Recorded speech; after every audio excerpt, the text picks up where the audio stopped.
Welcome to the Natural Super Kids podcast, where you will discover practical strategies to inspire you to boost the health and nutrition of your kids. I'm Jessica Donovan, a qualified naturopath specialising in kids' health, and I want to make it as easy as possible for you to raise healthy and happy kids. Let's get into it.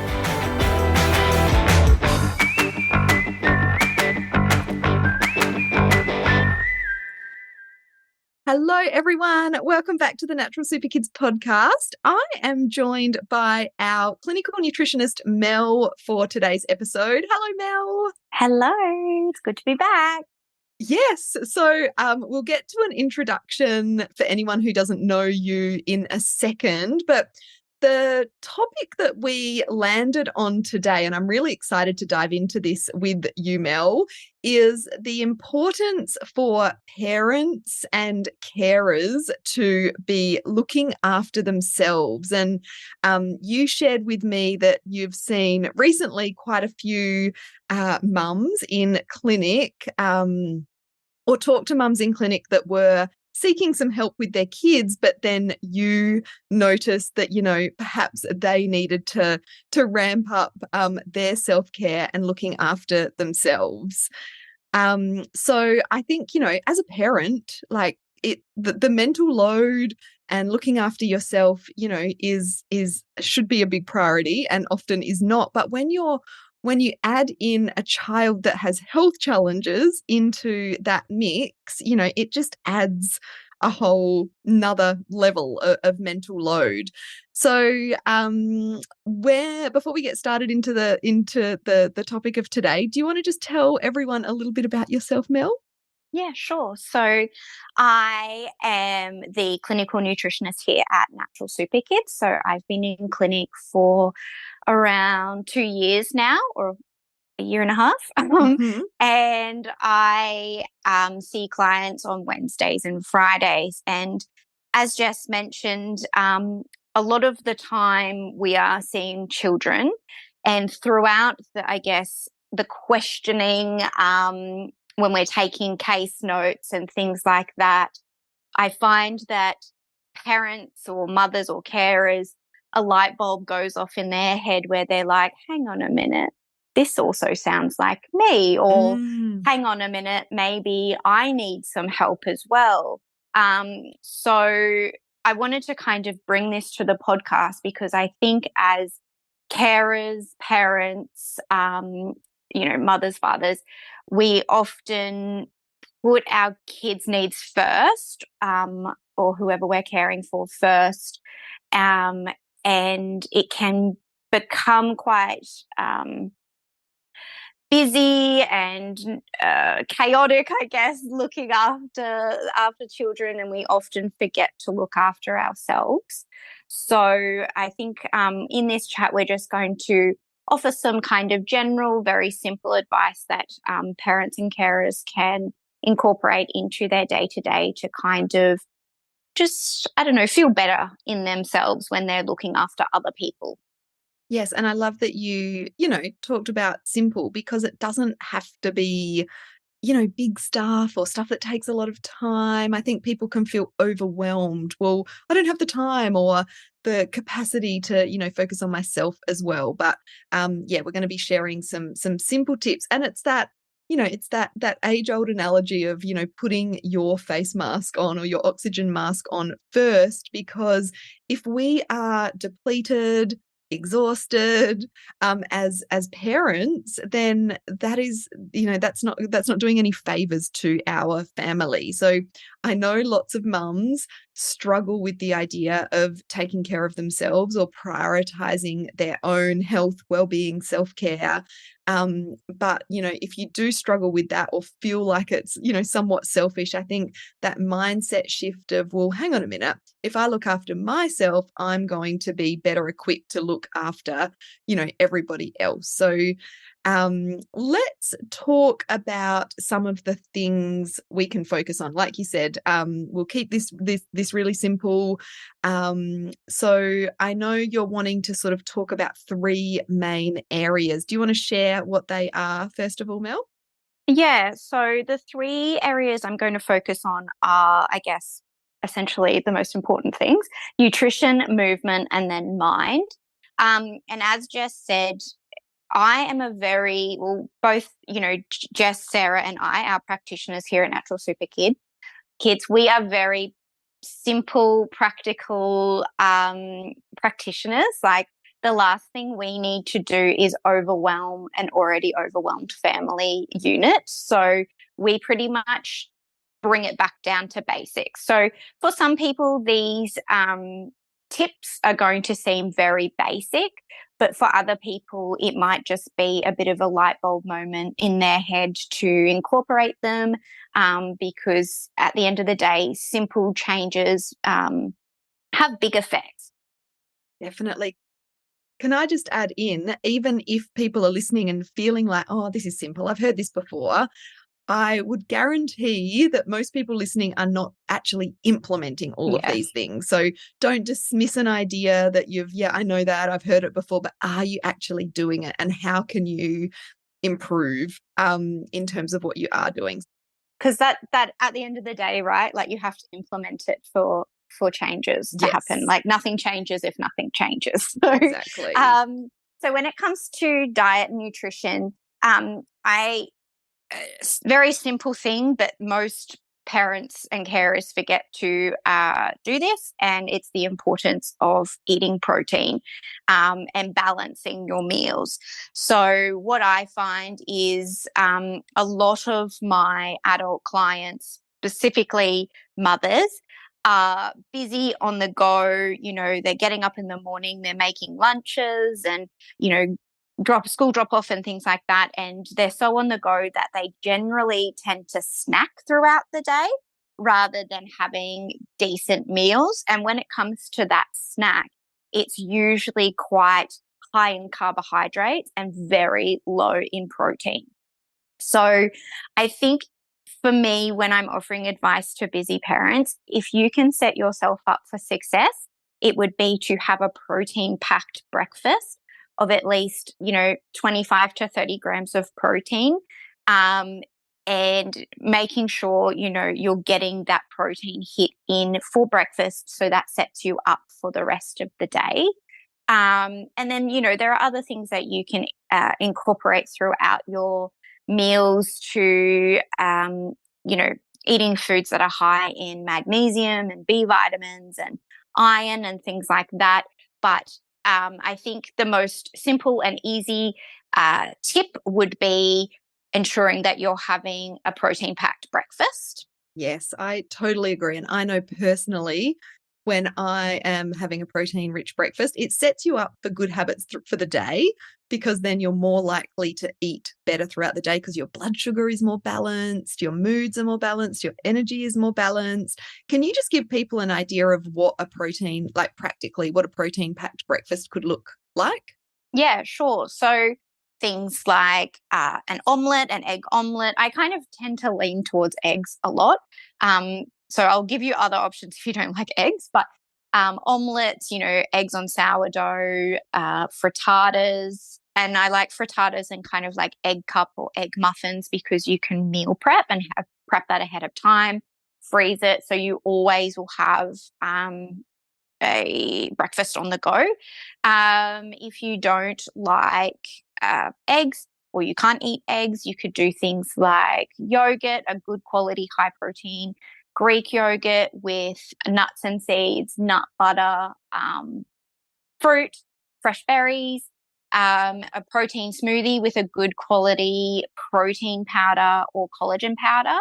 Um, the importance of getting a good quality protein powder without fillers. There's a lot of protein powders out there these days. They're full of, colors and flavors and emulsifiers. So finding a decent quality one that packs a punch. So one that's got around 25 to 30 grams of protein per serve, or a good quality collagen powder. Um, what And else? just while you're yeah, I mean they're really good options. And I hear a lot of people say, I don't have time for eggs in the morning. But you could literally fry off a couple of eggs and it takes 2 minutes, and that can be your breakfast. So that that excuse of like, I don't have time for eggs in the morning. Well, you said those, things that you can make ahead of time are great. But yeah, it takes a couple of minutes to scramble or fry up some eggs. And it can just be that, even with a bit of avocado on the side, or, you could have a good piece of good quality bread toasted on the side. But yeah, eggs are a great option for protein. Did you have anything else you wanted to add? Well, I think in this Western world, we often think breakfast equals eggs or cereal, but you can honestly just eat anything for breakfast. Like you could have leftovers, you could have a stew, you could have, I don't know, if you wanted to eat, yeah, if you wanted to eat steak and eggs, like, you could have anything realistically. It's just that you're eating it at breakfast time. Like it is your first meal of the day that's breaking the fast. It doesn't have to be cereals or, eggs or things like that. So I think it's just we're in the habit of eating these, I guess, breakfast labeled foods. But really, if you wanted to have a steak and mashed potato or something for breakfast, feel free, or a curry or whatever floats your boat. Yeah, or a Yeah. soup in the winter. I mean, we're in the warmer months now, but a soup with some chicken, or beans or protein in like meat is a yummy breakfast, in the like a warming breakfast in the winter too. Yes, actually, baked beans or like baked eggs and beans. That's a really good breakfast as well. I always forget about beans for breakfast because I don't tend to eat them. My partner does, but um, yeah, they're full of fiber and full of protein, so they're really good as well. And kind of, it's best if I guess you could make your own beans at home, but if you were to purchase beans on the shelf, just ensure that they are of the best quality ingredients, and just be mindful of like the sodium content in beans on the shelf. Yeah, so many great ideas, and definitely not skipping breakfast. Like, protein at breakfast is, makes such a difference, but skipping breakfast is absolutely going to Yeah. make a big difference to how you feel throughout the day. Yes, definitely. Okay, and what else have you got to share with us in terms of, like, I guess diet and what's going into our mouths? Yeah. So I think, the the carer or the mother that I have pictured here is someone who's coming to me with their child who potentially has a sickness or an illness or an ailment, and they are putting all their energy into this child and kind of not filling up their own cup. So I'm picturing here someone who is probably, snacking throughout the day, and therefore energy is dipping. So with that comes our beloved coffee. I knew you were going to say that. When we have a breakfast that isn't going to fuel us for the day, it is going to result in our energy dipping and troughing, and, spiking and dipping, sorry. And so what do we rely on? We rely on caffeine to get us through, or, caffeinated drinks. I love coffee. Like I love it. I drink it. I'm never going to take coffee away from anyone. It's about reducing the amount of coffee that you have and the reliance on it for keeping you energized throughout the day. So, my next tip is just if you feel like you're surviving on caffeine, it's just to be mindful of that, and work towards reducing your caffeine intake.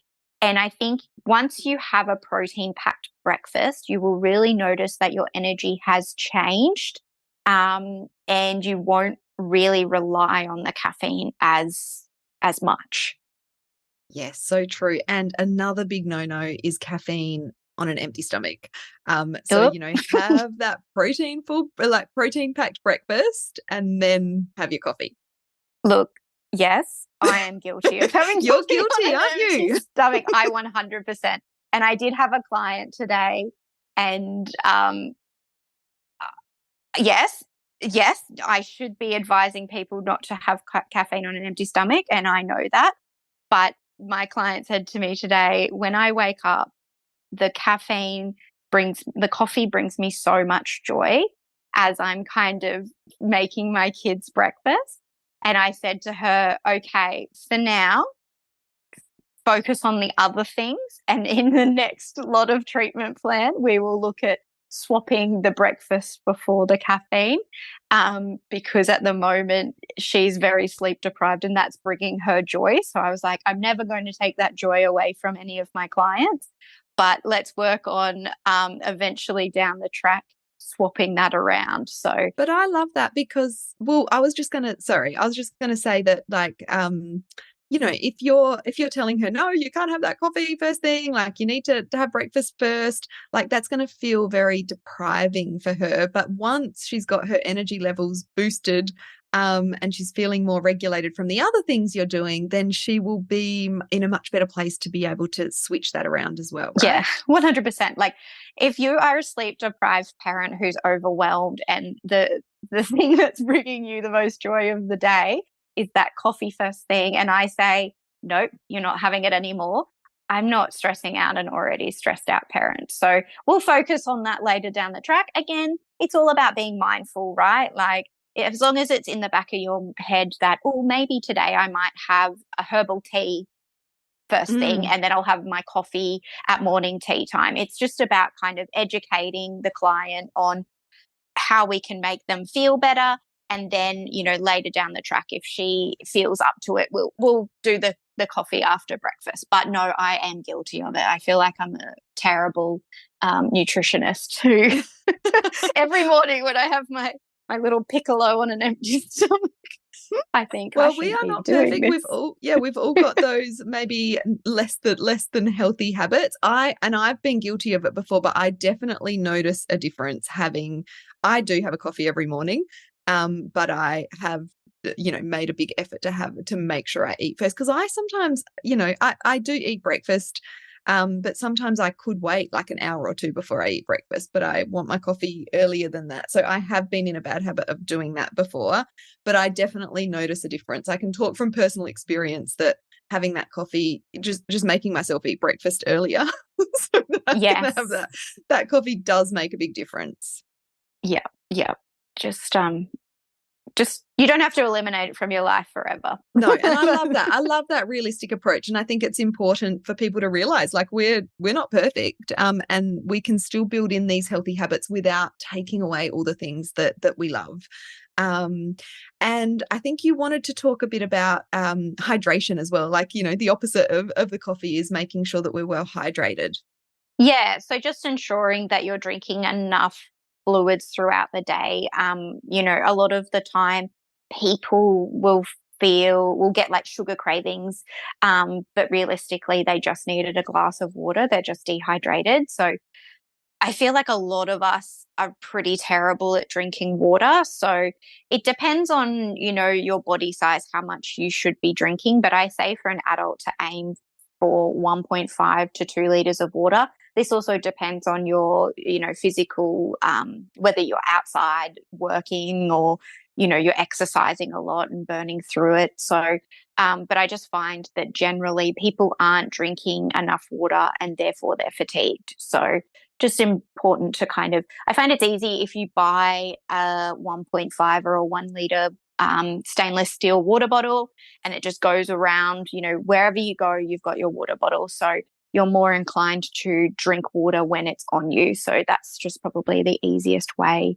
Yeah, great to, tip. yeah. And also then you know how much you've drunk because sometimes you're like, how many glasses have I drunk today? Have I even had a glass of water today? And if you can try and start the day with a glass of water, maybe before that coffee, that can really help kind of get that, hydration started, and make the water enticing, put some lemon or lime or mint, or, have a jug out. If you've got young kids at home, I find, like, when you're getting them a drink or telling them to drink, make sure you're drinking as well. That's another little helpful tip.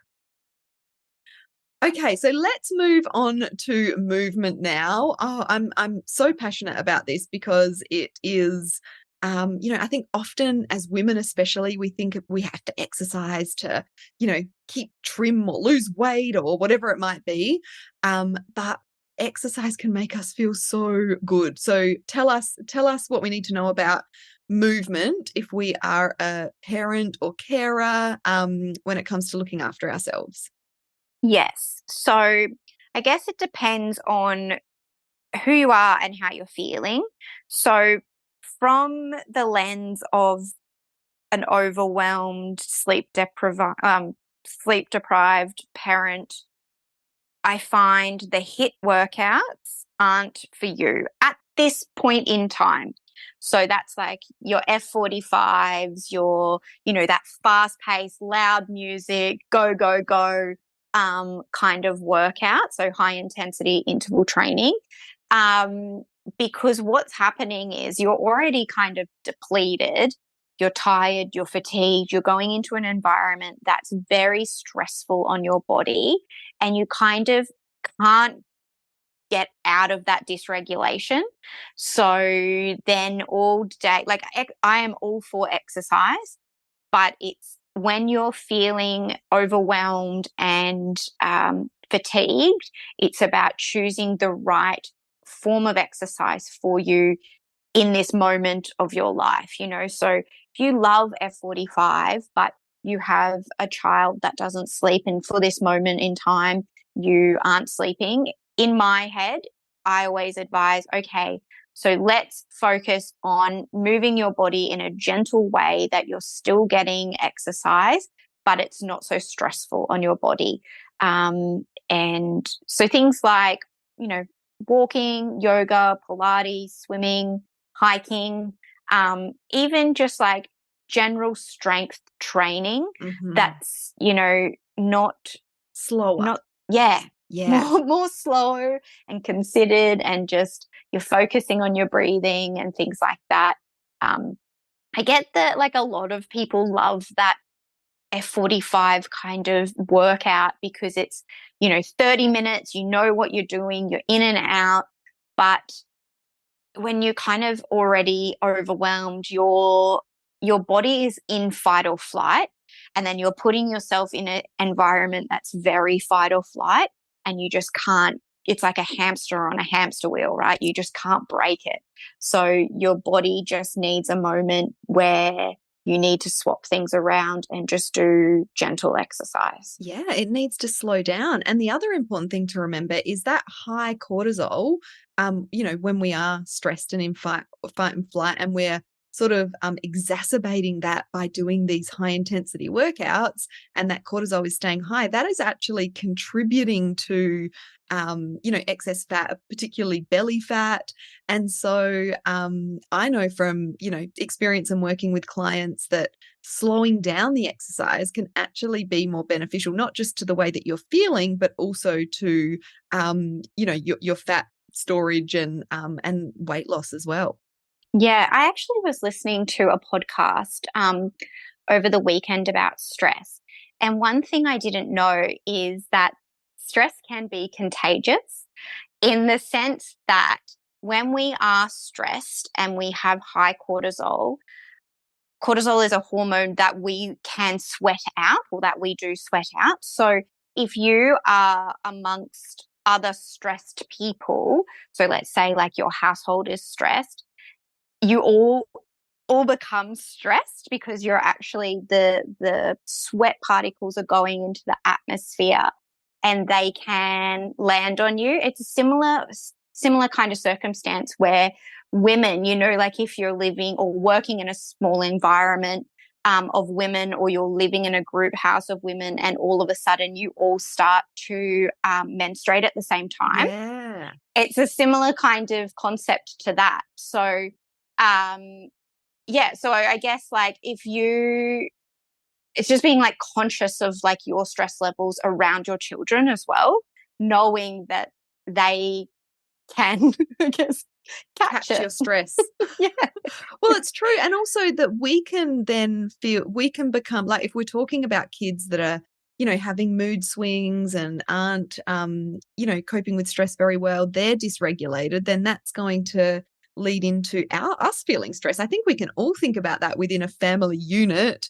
If one person is dysregulated going through stress, then it definitely, has an impact on everyone else. Yeah. And I mean, if anyone wants to listen to the podcast, I'll tag it in the show notes. But the lady who the gentleman interviewed is a psychiatrist, and her particular, I guess, focus is stress. So, yeah, it was really interesting. So Yeah, I'll add it to the definitely. show notes. I would love to have a listen. Yeah, and I know, like, as as I've, I'm in my 40s now, mid 40s, and I was a bit of a crazy exerciser in my 20s. Mainly, I used to teach fitness instructing, actually, those more high intensity kind of workouts, and I loved it, and it was kind of good for me at that stage of life. But now I am doing more of those slower strength training, lots of walking, yoga, hiking, all those things that you mentioned. Um, because like getting older, I think it suits me better, but also it does help regulate my nervous system for sure. Yeah. And as I said, everything is a season of life. When you have little kids and you're sleep deprived, this isn't forever. So like us saying, reduce the hit workouts for this point in time, like you can do it later down the track. It's just all about kind of doing what's best for your body at this point in time in your life. For sure. And I think on the other end of the spectrum, if you're not moving your body at all, or, not consciously or very little, then adding some extra movement into your day, just walking, even if it's, stretching, yoga, there's so many online workouts you can do these days, is so important for your energy levels. It kind of doesn't make sense. But when it really helps your body produce more energy when you're moving regularly.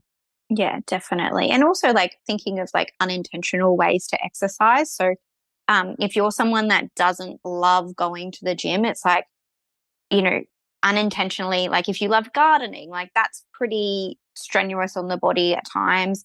You're up and down a lot, walking your kids to the park, things like that, playing with your kids on like playground equipment, like that gets the Mm, heart rate up. definitely. Swimming at the beach, like just finding ways to incorporate movement into your life that doesn't feel like a chore. I think that that's the easiest way to bring it into your life. So true, so true. Putting some music on, dancing around at home with the kids, little kids love that. Teenagers, not so much. My Yeah. teenagers hate it now when don't dance, mum. Don't even like move your arm or Yeah. Oh my gosh, I can imagine. but we used to have lots of dance offs when my kids were little.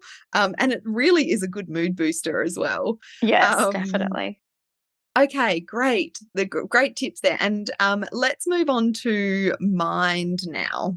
Yeah. So when we think of, overwhelm, things like that, and I don't want to say that like every parent that comes to us in clinic with a child who needs assistance is overwhelmed. Like that is, I'm probably pigeonholing, but it's all about kind of making sure as the carer that you're looking after yourself as well. And that includes, I guess, finding time to regulate your nervous system, whether that's through mindfulness or, as I like to call it, like pockets of peace in your busy day. And for everybody, like not everybody loves to sit still and meditate. So I kind of try and find ways to get that mindfulness elsewhere. So things like being out in nature, like ensuring that you are at least out in nature every day. And one really great tip or thing to incorporate is morning sunshine as soon as you wake up. So I guess if you can kind of wake up and, get outside, be outside in nature, I guess like look at the sun. The easiest way to do this as a family is eat your breakfast outside. So this helps regulate your circadian rhythm and really helps with like nervous system support. And then I think like finding pockets of peace in your day where you're not, I guess, working or doing something for someone else, you're doing something for yourself. So whether that's, having a lovely bath with um, lighting a candle, or I don't know, having a shower by yourself, because I know busy parents often, when they've got little kids, that they don't get to shower by themselves. Another easy way to kind of regulate and slow down your nervous system is a yoga pose where you lay down on the ground and you pop your legs up vertically against the wall. I don't know the name of that. Do you know, Jess, what I it's think it's just called? called legs up the wall. That's what Oh, my yeah. yoga teacher calls it. Okay, Legs up the good. Yeah. wall. There is, I think, like a yogic name for it, but Okay. I'm not sure what it is. Um, and I think, the most important thing, if you can, is prioritizing sleep, good quality sleep. So reducing screen time, not scrolling on your phone late at night, going to sleep at a regular good time, before 10 if possible, and making sure that you have good quality sleep. Obviously, that depends on what season of life you're in. If you're up breastfeeding, or you've got a toddler who still wakes throughout the night, just do your best to get as much good quality sleep as possible. That will really help with, I guess, supporting your nervous system as well. Definitely. And going to bed earlier, if you are having broken sleep, um, I think it can be tempting because we have this time to ourselves in the evening when we've got younger kids, and we've finally got a moment to ourselves, so we can get in the bad habit of of sort of stretching that out, and then going to bed too late, and that just ends up a bit of a negative cycle. And the hours before midnight are much more valuable kind of sleep hours. So if we can get to bed that bit earlier, that really helps. And yeah, trying to avoid the screens at least in the 30 to 60 minutes before bed. So curl up in bed with a good book. You'll probably be asleep in 5 minutes if you're if you're having broken sleep. But yeah, I really love those tips, and those pockets of peace. Like, it doesn't have to be uh, an hour-long massage or a 30-minute meditation. Like, that's just unrealistic for most of us. So even if it's just a couple of minutes here and there, I love the legs up the wall is so good. And so you just sort of shuffle your bum really close to the wall, laying on your back on the floor, legs up. And that's such an easy thing to do, nervous system regulator. And you can you can make it a game with the kids. Let's put our legs up the wall and lay here and do some breathing exercises. So everyone's being regulated through that little activity as well. Yeah. And I'll put a link to either a YouTube video or a blog post on, I guess, like what we're talking about when it comes to legs up the wall, because sometimes it can seem a bit confusing. So I'll pop that in there if anybody's interested in doing that. Yeah, sure. Okay. And then do you want to just briefly share, I guess your experience with working with clients, and, I guess how these things have helped? Yeah. So I've got two clients in mind. The first one is a mum of two. So she actually came to me for both of her sons for completely different issues. Her one son was having gastrointestinal, like digestive issues, and the other son was experiencing anxiety. He is autistic and ADHD, and they were kind of just looking for assistance there. And then as we kind of got into the questioning, this client of mine said, "Oh, maybe I that sounds like me. Maybe I need some help. So she booked in, which is usually the case. Mm, So she is a mum in her 40s. She has a really busy job in the medical field, lots of long hours, history of shift work. So already, nervous system dysregulation from a long period of time. She's obviously a busy mum of two. She was experiencing a lot of digestive issues. So she said to me that she couldn't digest anything. So everything she put into her mouth would bloat her, or she would have runny stools or flatulence or things like that. She was experiencing brain fog, lots of anxiety, and she said that she felt quite burnt out. So she worked through COVID in a tertiary hospital. So, that's enough to kind of, again, burn you out. Her diet was obviously very minimal. Like she was eating like tiny, tiny little serves of limited amounts of foods because she felt like everything she ate caused her pain. And then she was working out four mornings a week at F45. But when she was there, she felt horrible. She was dizzy. She would get up from, let's say, like a burpee and feel very lightheaded. She was low energy. And she had poor sleep because she couldn't switch her brain off. So straight away, I'm thinking, okay, her gut is in knots because she is in fight or flight. So she can't digest anything because her nervous system is so wound up that anything that goes into her mouth seems like a threat. And, she doesn't have a relaxed abdomen. So everything she's eating just kind of causes her harm or, causes her pain. So dietary, I said, all right, we really need to focus on warm, easy to digest foods to soothe the gut, to really be gentle, easy to digest. So things like broths and congees, slow cooked meats, soups, stews, things like that. I wanted her to have 3 decent meals a day, no snacking, because again, that's more work for her digestion to kind of break down those foods and like use up energy that she doesn't already have. She was drinking barely any water, so we prescribed her to drink at least 1.5 liters of water, including herbal tea. Um, I love herbal tea.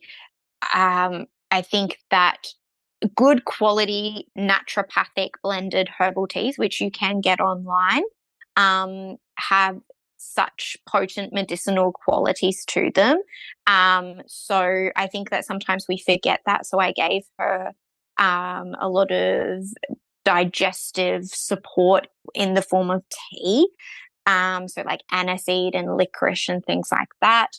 I told her to stop doing F45, which she wasn't happy about. So this client was a very kind of type A, go, go, go, go, go, no rest. Like, I don't have time to rest. Let's go kind of personality. And I was like, you need to rest. Like, your body is telling you that you need to rest. So I said for 4 weeks, let's just pause your F45 membership, and I want you to just go for a walk around the block or just, gentle Pilates. So she did that for 4 weeks. I suggested that she go to acupuncture to help with her digestion and also support her nervous system. And then one thing I got her to do was legs up against the wall. And she was like, I can't sit there. But I can't even remember, let's say 5 minutes. I can't sit there for 5 minutes. Like, I'll get agitated. So I said to her, okay, I want you to lay down and put your legs up against the wall and set a timer for a minute. And I want you to do that for a week, 1 minute. And then the next week, I want you to go to 2 minutes. And I was like, by the time you're down on the floor, like, you're going to not want to get yeah. back up. So the 1 minute's going to be kind of too small of a time frame. So you're probably going to end up being there for 5 minutes anyway. So we did that. And then I recommended as a family, because as I said before, like, I was treating her sons as well. So as a family, I told them or asked them to go out in nature one outing per week. So whether that's a bushwalk or, kicking the soccer ball at the in the park, or I don't know, going to the beach or something. I just wanted them as a family unit to have that time where they all could be out in nature, resetting their nervous system. And then I did a prescription for sleep support and energy production. Um, so from that, which I know is like a busy kind of case, she was very compliant. So the sleep support prescription helped her stay asleep and calm her busy mind. So therefore, she recovered overnight. So she was feeling more energized in the day. She stopped the F45 and was enjoying the slow walking and the Pilates. So she found like her cup was already empty, and the F45 was kind of like taking from an empty cup. So she felt like her cup was full. Her digestion improved. She was able to eat more foods. The brain fog lifted and she felt more energized. What else? Oh, she laid down on the ground for legs up against the wall, and she ended up getting up to like 10 minutes, which was amazing for her. Yeah. So, and she went to acupuncture, which she really loved as well. So, um, all in all, she started to feel better. And, once her gut wasn't so kind of um, stressed, she was able to digest foods properly. So, therefore, she was getting the nutrients she needed from the foods. She was getting the energy she needed from the foods. So, therefore, that impacted her energy levels. Well, I love that. And it was like, even though there's quite a lot in that, but it's very simple changes for her to make. It really actually is doing less than what she was before. And those positive flow on effects for her, if when her gut's like that, it means she's not going to be absorbing nutrients and all of that, those negative flow on effects from having that dysregulated nervous system. So yeah, such a positive result. Yeah. And so, yeah. And I mean, it also helps, like, once she starts to feel better, then her sons will start to, like, it's a flow on effect, right? So, as a family, they're feeling much calmer as a family unit. They're not in fight or flight mode all together in the one house. Yeah. And I also love that simple, like, just get out for an outing outside in nature once a week. That's such, like, obviously that's going to be helping them with physical health benefits, but also mental health benefits and that connection time together. Yeah, so important. Yes. And then just quickly, my second case study is a client that I saw today for her treatment plan. So she is a mum in her early 30s. She's had 2 kids in 3 years. And so she's pretty much been pregnant, had a baby, or breastfeeding in 3 years. And she is very sleep deprived. So she's still waking to feed her infant, and her toddler can sometimes wake up at 3 or 4 a.m. So she came to see me for her son, the toddler, to help with his sleep. And then when we were chatting, she was like, "Oh, I need support as well." So again, I've got a very overwhelmed, sleep deprived mum. So my treatment plan is going to be very simple, and it's pretty much going over what we have already talked about. I ensured that she had a good quality breakfast with protein, at least 30 grams of protein in her breakfast. So she was having just a smoothie, which was pretty much just carbs, like a banana and a nut milk and maybe some nut butter. So it really wasn't enough for her. So, yeah, good quality breakfast, just being mindful of her coffee consumption and swapping that for a nice herbal tea. I've got her on specific supplements to help with energy support. So I can't magically make her children sleep. But what I can do is help her body recover from the lack of sleep. So she's at least kind of feeling half human. And then I've given her gut support to work on the gut-brain axis, so specific probiotic strains that have been shown to support sleep quality, support cognitive function, and reduce anxiety. And I just simply said, I want you to have your breakfast outside and get that morning sunshine. And she wasn't really exercising, just kind of like incidental exercise. So I've just asked her to either go for a swim or go for a walk around, walk to the park or walk around the block, pushing the pram. And then just finding those pockets of peace. So every day, when your kids are playing outside in the sandpit or, in the yard, make yourself a cup of tea and sit in the grass barefoot, earthing, or what do they call it? Grounding with nature. And, having a couple of deep breaths in and just kind of being mindful in the moment. As I said, it would be amazing if I had a magic kind of switch where I could make babies and toddlers and everyone sleep so she gets a solid 8 hours. But in this season of her life, that's not achievable right now. So it's really about supporting her through this period of time so she's not burnt out at the end of it. Yes, I love that. And just when you said about, taking your shoes off and, grounding, and when you were talking before about even just having a shower alone, it's those moments. It can be built into things that we're already doing. We're already standing there watching the kids play. So let's just change our mindset, take our shoes off for one. And even that isn't absolutely necessary, but just focus on our breathing, focus on relaxing our body. And that's going to help regulating our nervous system rather than thinking, I've got to get home, I've got to make dinner. What am I doing? Da, da, da, da, da, da. Yeah. It's just those mindset shifts, isn't it? Yeah. And it's just like, so sitting outside on the grass, focusing on your breathing while drinking a cup of tea is much more achievable than me saying, okay, you've got to go do a guided meditation for half an hour. Like that's just not going to happen, right?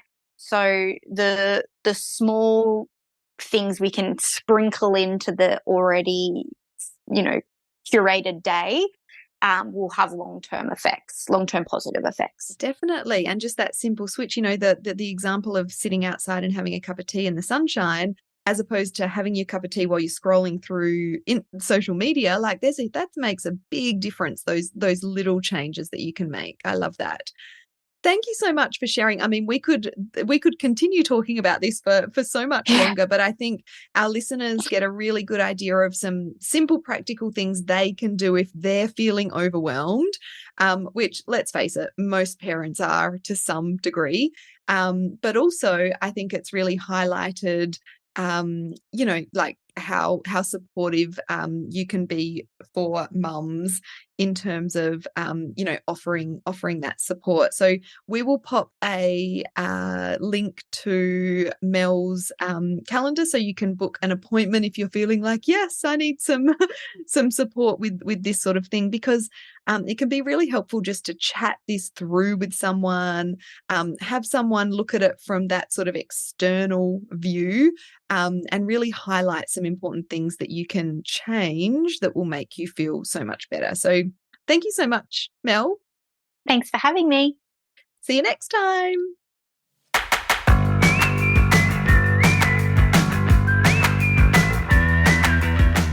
Thank you so much for joining me on the podcast today. Head on over to our website, naturalsuperkids.com, for the show notes for this episode, as well as a whole heap of inspiration to help you raise healthy and happy kids. I'll see you next week.